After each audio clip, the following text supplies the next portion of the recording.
Good evening students. आज एक महत्वपूर्ण टॉपिक लेके आप लोग के लिए हम आए हैं, जो अक्सर सारे एग्ज़ाम में यह पूछे जाते हैं, जो यहाँ से डायरेक्ट वे में आपका क्वेश्चन एग्ज़ाम में रहेंगे। तो आइए एक एक करके हम लोग इस टॉपिक को क्लियर करते हैं। टॉपिक है बैंकिंग क्षेत्र की प्रचलित शब्दावली। इससे डायरेक्ट क्वेश्चन एग्ज़ाम में आपके पूछे जाते हैं। पहला है बैंक रेट। बैंक रेट कहते किसको है? जिस सामान्य ब्याज दर पर रिजर्व बैंक द्वारा वाणिज्य बैंकों को पैसा उधार दिया जाता है, बैंक दर कहलाती है। इसके माध्यम से रिजर्व बैंक द्वारा साख नियंत्रण, क्रेडिट कंट्रोल किया जाता है। यानी आसान शब्दों में कहा जाए तो बैंक दर वह दर है जिसे रिजर्व बैंक जो है तय करती है, और वह वाणिज्य बैंकों को इसी दर पे उधार दिया जाता है। यानी इसके एवज में कोई भी गिरवी वगैरह वाणिज्य बैंक से नहीं लिया जाता है, उसे ही बैंक रेट कहते हैं। वाणिज्य बैंक का मतलब हो गया स्टेट बैंक ऑफ इंडिया, जैसे ये कॉमर्शियल बैंक है। दूसरा टॉपिक है रेपो दर, यानी रेपो रेट किसे कहते हैं? अक्सर यह क्वेश्चन पूछा जाता है एग्ज़ाम में। तो रेपो रेट अल्पकालीन आवश्यकताओं की पूर्ति हेतु जिस ब्याज दर पर कॉमर्शियल बैंक रिजर्व बैंक से नकदी ऋण प्राप्त करते हैं, उसे रेपो दर कहलाती है। यानी आवश्यकताओं की पूर्ति के लिए जब एक ब्याज दर निश्चित किया जाता है, कॉमर्शियल बैंक रिजर्व बैंक से, यानी जो भी कॉमर्शियल बैंक है रिजर्व बैंक से ऋण लेती है, तो वह रेपो रेट पे ही लेती है, उसी दर को रेपो रेट कहते हैं। नंबर 3 रिवर्स रेपो रेट, यानी रिवर्स रेपो दर। इसका मतलब है अल्पकालीन अवधि के लिए, यानी एक समय सीमा रहती है, उस अवधि के लिए रिजर्व बैंक द्वारा कॉमर्शियल बैंकों से जिस ब्याज दर पर नकदी प्राप्ति की जाती है, उसे रिवर्स रेपो रेट कहते हैं। यानी जब रिजर्व बैंक कॉमर्शियल बैंक से जो ब्याज दर पर पैसा प्राप्त करती है, उसे रिवर्स रेपो रेट कहते हैं। क्लियर है? नेक्स्ट है सेविंग बैंक रेट, जिसे बचत बैंक दर कहते हैं। यह क्या है? बैंक ग्राहकों की छोटी छोटी बचतों पर बैंक द्वारा दी जाने वाली ब्याज की दर को बचत बैंक दर कहते हैं। यानी जो छोटी छोटी बचत होती हैं, जो ग्राहक की छोटी छोटी बचत होती है, उस पे बैंक जो इंटरेस्ट देती है, वही बचत बैंक दर कहलाती है। नेक्स्ट है 5 नंबर टॉपिक जमा दर, यानी डिपॉजिट रेट क्या है? बैंक ग्राहकों की सावधि जमाओं पर दी जाने वाली ब्याज दर को जमा दर कहते हैं। 6 नंबर नगद आरक्षित अनुपात, यानी कैश रिजर्व रेशियो, CRR क्या है?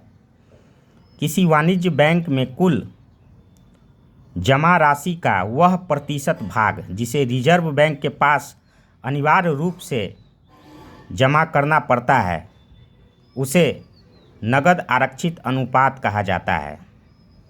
इसकी दर जितनी ऊंची होती है, बैंकों की साख सृजन क्षमता उतनी ही कम होती है। यानी कैश रिजर्व रेशियो वह है जो वाणिज्य बैंक जितने भी हैं, जो भारत में है हमारे, वो क्या करते हैं, अपना कुल जमा राशि जो होता है उनका, उसका कुछ प्रतिशत भाग जो है रिजर्व बैंक के पास अनिवार्य रूप से रखना पड़ता है। इसे ही कैश रिजर्व रेशियो यानी नकद आरक्षित अनुपात कहते हैं। और वाणिज्य बैंक में जैसे क्या है, स्टेट बैंक ऑफ इंडिया, ये वाणिज्य बैंक है, कॉमर्शियल बैंक है। इस टाइप के जितने भी बैंक्स हैं इनको अपना कुछ प्रतिशत भाग जो है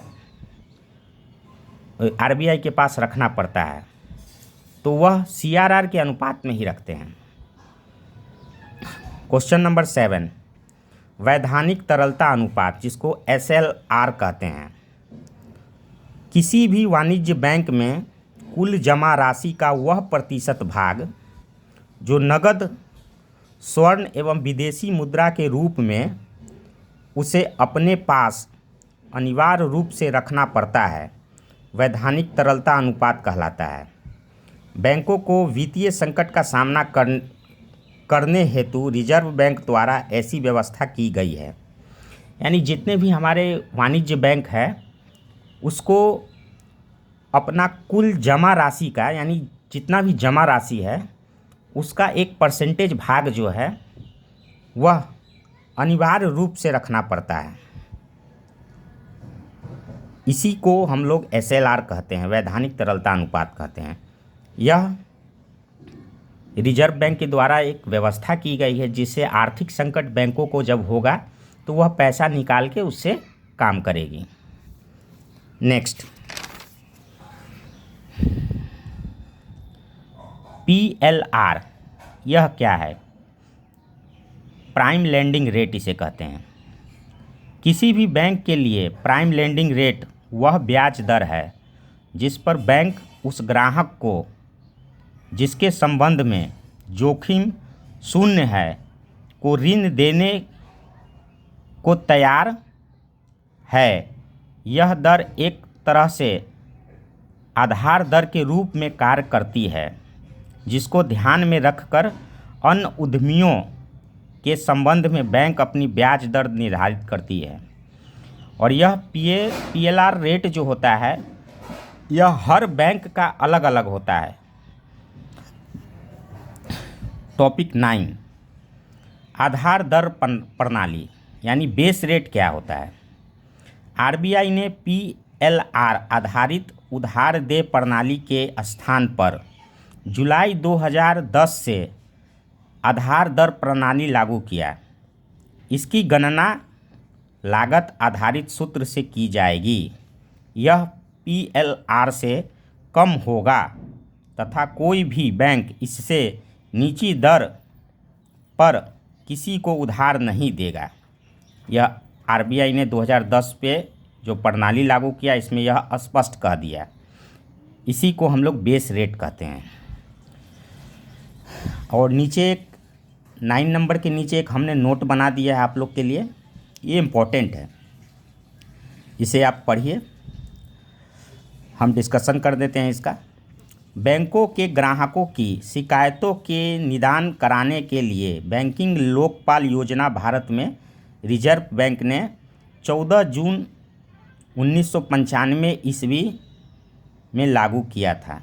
यानी आपसे क्वेश्चन डायरेक्ट पूछ सकता है बैंकिंग लोकपाल कब लागू हुआ, तो सीधा आपका आंसर रहेगा 14 जून 1995। आइए कुछ इम्पोर्टेंट इसी टॉपिक के फुल फॉर्म है। आरआर यानी रेपो रेट कहा जाता है, पीएलआर को प्राइम लेंडिंग रेट कहते हैं, एसएलआर को स्टैट्यूटरी लिक्विडिटी रेशियो कहते हैं, सीआरआर को कैश रिजर्व रेशियो कहते हैं, ट्रिपल आर को रिजर्व रेपो रेट कहा जाता है। और यहाँ पे करंट अफेयर में आपको डायरेक्ट यहाँ से क्वेश्चन रहते हैं हर एक प्रतियोगिता एग्ज़ाम में। जैसे अभी आपसे पूछ देगा प्रेजेंट में रेपो रेट क्या है, तो प्रेजेंट में फरवरी 2026 के हिसाब से जो है 5.25% है। रिवर्स रेपो रेट क्या है अभी, तो 3.35% है। एसएलआर का रेट कितना है, तो 18 यानी 18% है। और कैश रिजर्व रेशियो क्या है का रेट क्या है अभी प्रेजेंट में, तो 3% है। हमने इसका पूरा विवरण आपको समझा चुका हूँ। आप अच्छे से इस वीडियो को देखिए और डिस्कशन भी मैंने कर दिया है, और आप इसे नोट डाउन कर लीजिए। यहाँ से डायरेक्ट वे में क्वेश्चन आपका रहेगा। हम जितना भी अपना कंटेंट डालेंगे आपको डायरेक्ट एग्ज़ाम में यहाँ से क्वेश्चंस रहेंगे। बस आपको विश्वास करना है, और आपको यह कंटेंट अच्छा लगे तो आप इसे शेयर करें, सब्सक्राइब करें, कमेंट भी करें आगे किस टाइप की आपको वीडियो चाहिए। ऐसे प्रतिदिन आपके लिए हम अभी एग्ज़ाम के पर्पज़ से अपना अभियान चलाए हैं, ताकि बच्चे को क्वेश्चंस कहाँ से डालते हैं एग्ज़ाम में, वो क्या पढ़ना है, यह सारा कंटेंट हम मिक्सअप करके आपको प्रतिदिन हम देंगे। तो आप अच्छे तरीके से मेरे कंटेंट को पढ़ के देखिए, आपको अपनी सफलता पूर्णतः प्राप्त होगी। धन्यवाद।